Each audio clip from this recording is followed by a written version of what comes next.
Good evening everyone. In this video we are going to perform circular convolution using matrix method.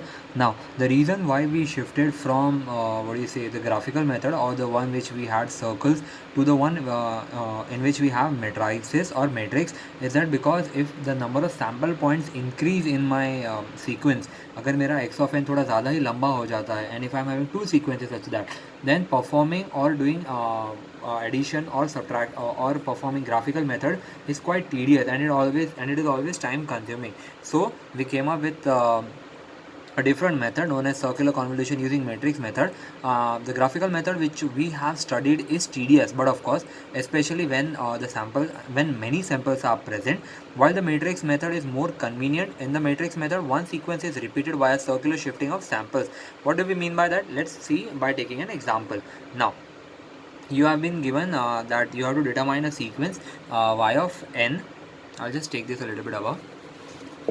Now over here you have been told to determine a sequence y of n which is given by x of n, circular convolution having n point h of n. Now यहाँ पे x of n is given as 1 2 3 1 and h of n is given as 4 3 2 2. Now we have a solution as y of m is equals to the second sequence. We have to write it first and then the first sequence. In another word, it is nothing but x2 of n, circular convolution with x1 of n. In our case, the second sequence that we are going to consider is h of n. So we are going to write it down first, h of n in circular convolution with x of n. Now using the matrix method, here we have x of 0, x of 1, x of 2 and x of 3. Similarly h of 0, h of 1, h of 2 and h of 3, and the number of sample points are 4. So this is a 4-point DFT. Now what do we mean by matrix method, or what do you say, circular convolution? Circular convolution by matrix method, let me give you a quite briefing about it. Now in the matrix form you will be writing down y of 0 1 2 3 so on and so forth. In the first column यहाँ पे आपका h of n का matrix होगा और यहाँ पे आपका x of n का मैट्रिक्स होगा. In another words, here we'll be having the second sequence of input and here we'll be having the first sequence of input. Here I'll be writing 0 1 2 3, then I'll be taking this 3 upwards and I'll be pushing this 0 1 and 2 downwards. In another words, what I have done is I have taken the last sample as an input and I have given it to the first part. In another words, I have circularly shifted it.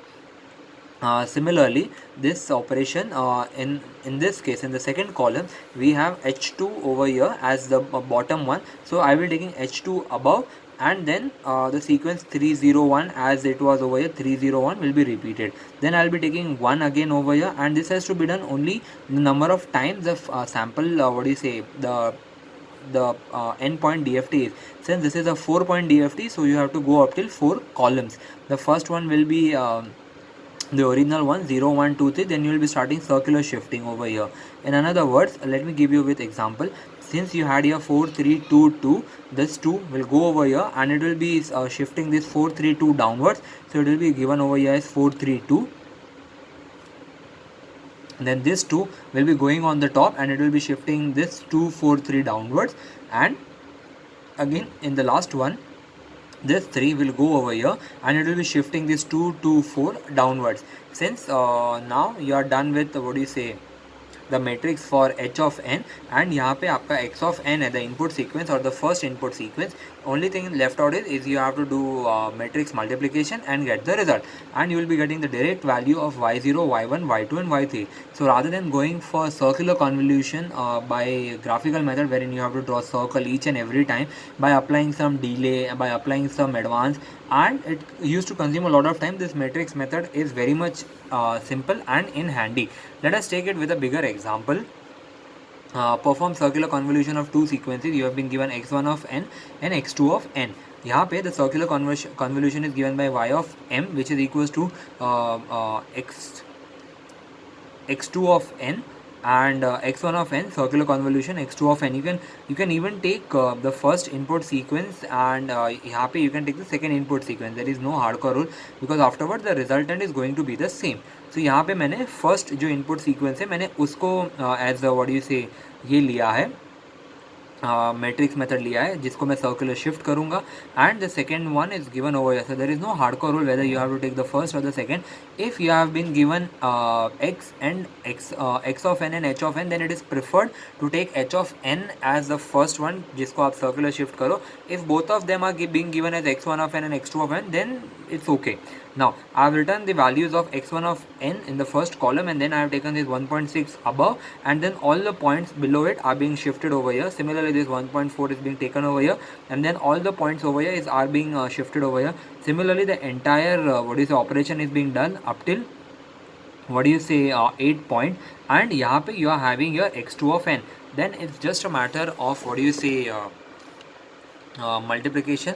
यहाँ पे if you can see, this is nothing but the complex matrix multiplication, and finally you get the values of y of 0 up till y of 7. Since this is an 8 point DFT, you will be getting the values from y of 0 to y of 7. Now this is the last numerical in matrix method that we are going to look. Let us see what it means. You are having find the circular convolution of two line finite duration sequences. You have been given x1 of n as 1 2 3 4 5 bits and x2 of n as 1 2 3. So यहाँ पे आपको 2 bit add करने पड़ेंगे. So x2 of n turns out to be 1 2 3 0 0. Now the circular convolution of x1 of n and x2 of n is given by x1 of n circular convolution x2 of n.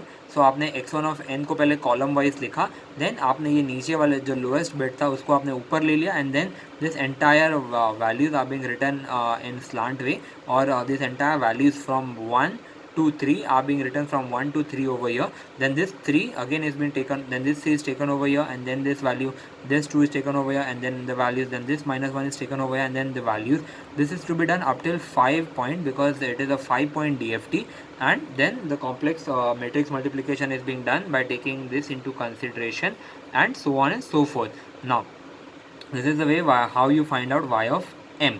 Trust me, it is the most simplest and the fastest way to perform circular convolution. So if anything is not mentioned into the exam, you can directly go with matrix method. So this is all for matrix method. In the next lecture, we'll be starting up in the next video, we'll be starting up with some more